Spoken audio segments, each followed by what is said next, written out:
Erica, certainly that's one of the big questions, how the European Parliament elections will have an impact beyond the continent. For more on that, let's bring in Garret Martin. He's a professional lecturer at the School of International Service at American University. Professor, welcome to our program. Thank you. What will you be looking for in these elections? Well, I think there's multiple important storylines. I think one of the main ones, and one that's getting, I think, the most attention, is how will the right-wing populist parties do? I think their forecast to definitely increase from the last time around.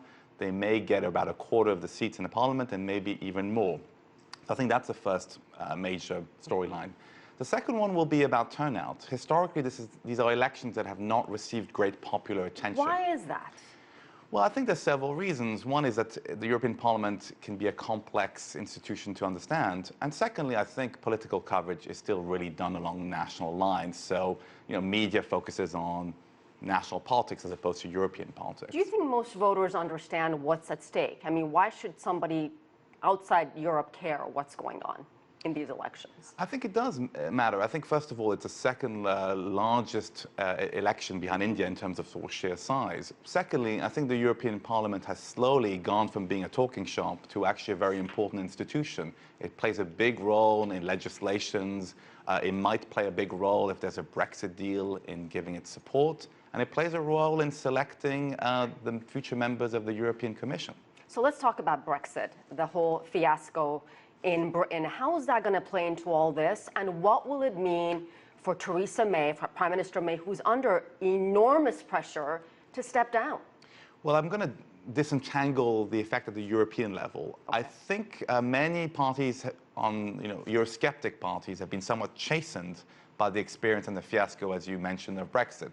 So a lot of the Eurosceptic parties are not talking about leaving the EU anymore. However, what is going to be interesting is if we look at the results of the European election in the UK, it's very likely that the Conservatives and the Labour, the traditional parties, are going to do very badly, and this new party called Brexit, led by Nigel Farage, could actually end up the winner in the UK. Do you think following these elections, EU Parliament will be more united or divided? I think it's going to be more splintered. I think that's the most likely outcome. Is in the past, the two dominant groups, centre-right and centre-left, had enough seats to have a majority and that they could sort of govern quite effectively. It's unlikely that they will have such a majority. So it's going to be more difficult. There's going to be more sort of unusual coalition building. When I was doing my research, a lot of experts were calling this one of the most divisive and pivotal EU elections in recent memory. Explain to us what they mean by that. Why? Well, I think the main factor is the very challenging international context that the EU and Europe finds itself in 2019.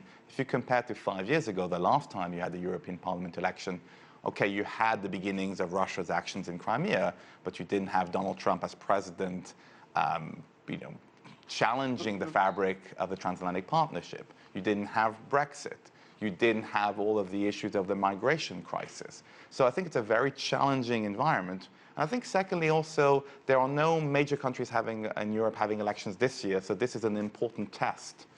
And Professor, quickly, do you think the results will have an effect, an impact beyond Europe's borders?